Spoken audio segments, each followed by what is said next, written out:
DBD has finally brought back the lights out mode, and while there has been a number of changes that I'm not the biggest fan of, base kit Windows of Opportunity is a bit of a stretch. I still do think it's my favorite mode, and one of the reasons that I've learned this most recent lights out is because it kinda makes Skull Merchant feel like she still has stealth drones. This is because survivors are not able to see the drones a billion miles in front of them as they would usually be able to do on a map.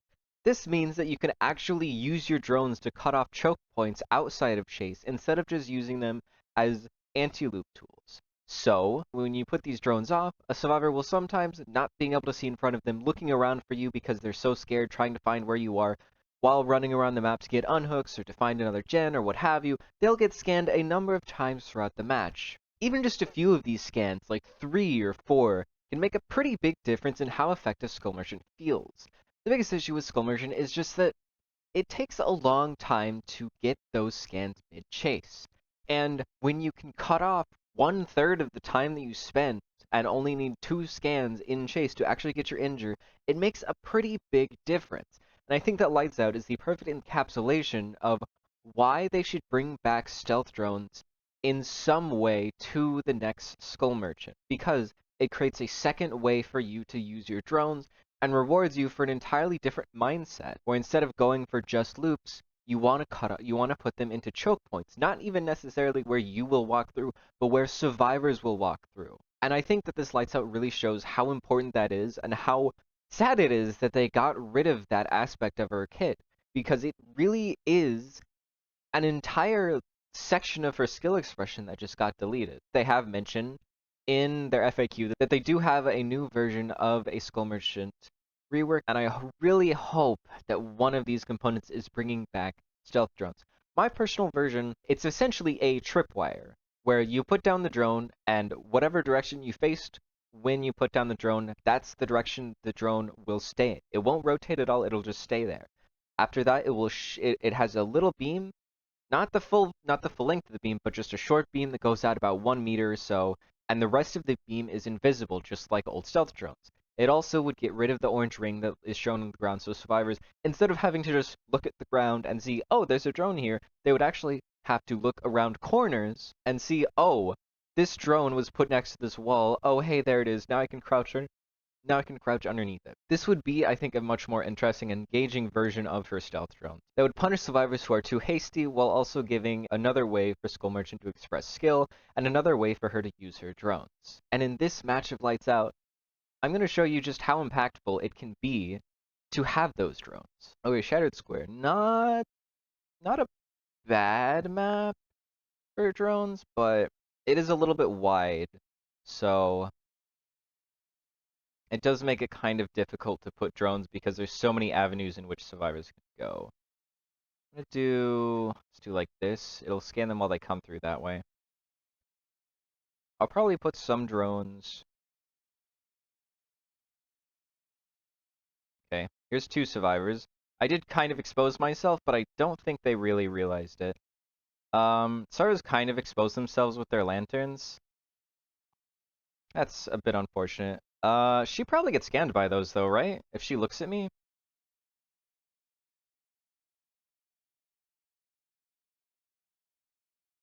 Okay, she's going around the outside of Shack. Not much I can do. Well, she's just W king? Okay. Okay, there's another one. This will be Claw Trap here. Really, I was very certain that she had already been scanned 3 times there. Put the drone here. This will scan her for a trap. Yep. Okay, well, she's trapped, and I have info on her, and I have interrupted a heal. This guy has part of his heal done, so it's better for me to prioritize him. That gen gets done, but, like, this is a pretty comfy place. I also think that I got a scan on that Claudette completely out of chase. So, value there. And now, I get a look at my radar, and I just get to find her. Ooh, or I could go for this little man's. Yeah, when they path sideways from you, you can actually you can make it a little bit harder for them to make distance. So Claudette's going to have to come She has one scan on her. I don't think she has two. Unfortunately, the claw trap goes off of Kate here, but that's okay.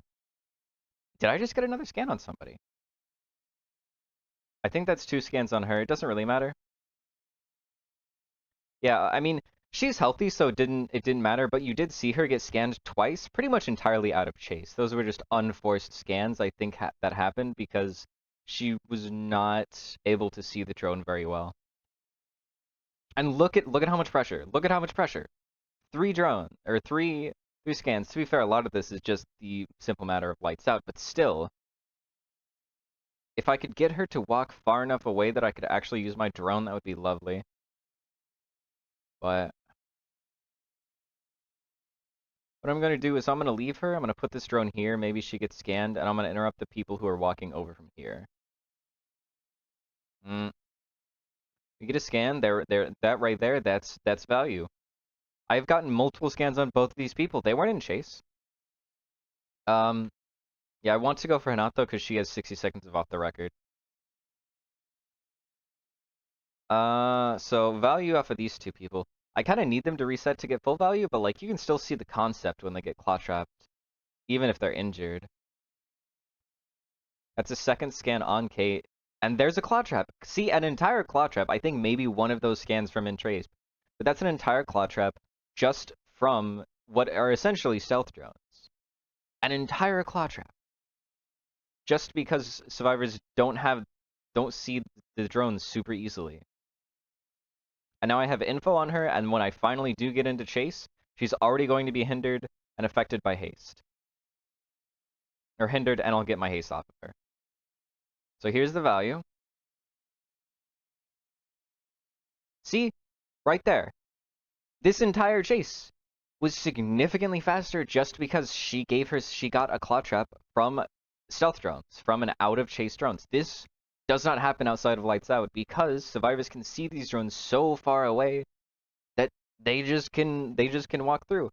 Additionally, it also helps in chase because it makes it so that survivors have a more difficult time knowing where to path in the first place. It's just so valuable having your drones not be these bright beacons that survivors can see from a billion miles away.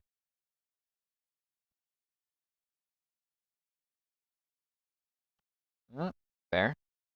Claudette has at least two scans on her. I would have been nice to. Oh well, she might be giving up. Would have been nice to double tap her, but she was already crouching and standing still. So I think there's been one gen popped all match, and I've been getting so much info from out of chase scans. It's so valuable to just have a couple of scans, have an entire claw trap on people. And this isn't even like a huge amount of value. This is just like injured people getting scan value. This is not this is not the maximum value because I'm not getting the injury from the scan itself. And it's still so good.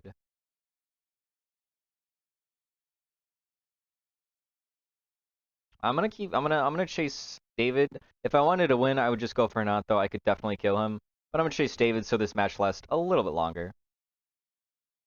Just because I'm just kind of dominating super hard. And I'm having fun. I get to play with my stealth drones. Okay, not great hooks. There we go.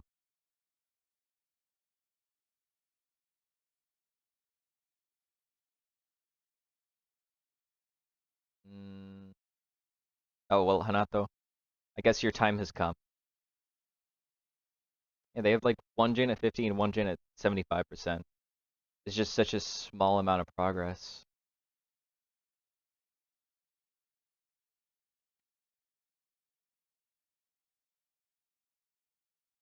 And put this here, just in case somebody comes to this TNL.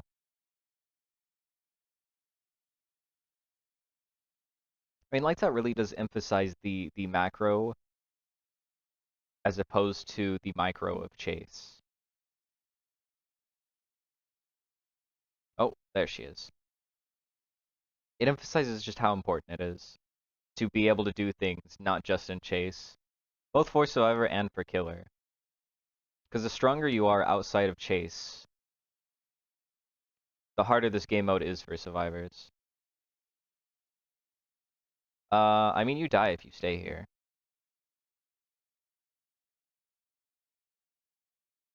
There's 2 scans. Think we can do the thing? Think we can do the thing? I think we can do the thing. Ooh, maybe not like that. Oh, I misaimed. That's my bad. See, but like this is a traditional chase where you don't get any of those scans, and see how much longer it is compared to compared to the chase where I just instantly trapped her, and it was just over. Guessing Claudette is hiding in Shack, but I don't care to try and find somebody who's hiding, honestly. This is where David was. He's left it. At the last second, they got it. Oh, here we go. Scan. See, again, outsider chase scan. Actually, I think that was him screwing up the hack, but whatever. Okay, they undid this drone. I'm not going to pick this drone up because if I did, then they would know I'm coming back for it. I'm going to pretend that I've not seen it.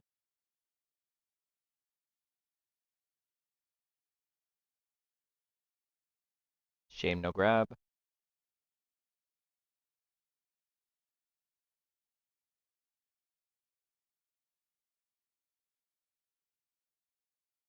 There's a second scan. Oh well. Oh, and we also have a scan on Claudette. She is over by the gate behind me. Nah, she got hatched. Fair enough. I mean, that's still it was a pretty good match to showcase just how important stealth drones are. They had 2 entire gens left. And that's with 20% faster gens, with 5% of the gens being done, with windows of opportunity. Like, just the simple fact that they can't see drones from 10 million miles away. I really hope that they bring back stealth drones for the next rework they make for Skull Merchant.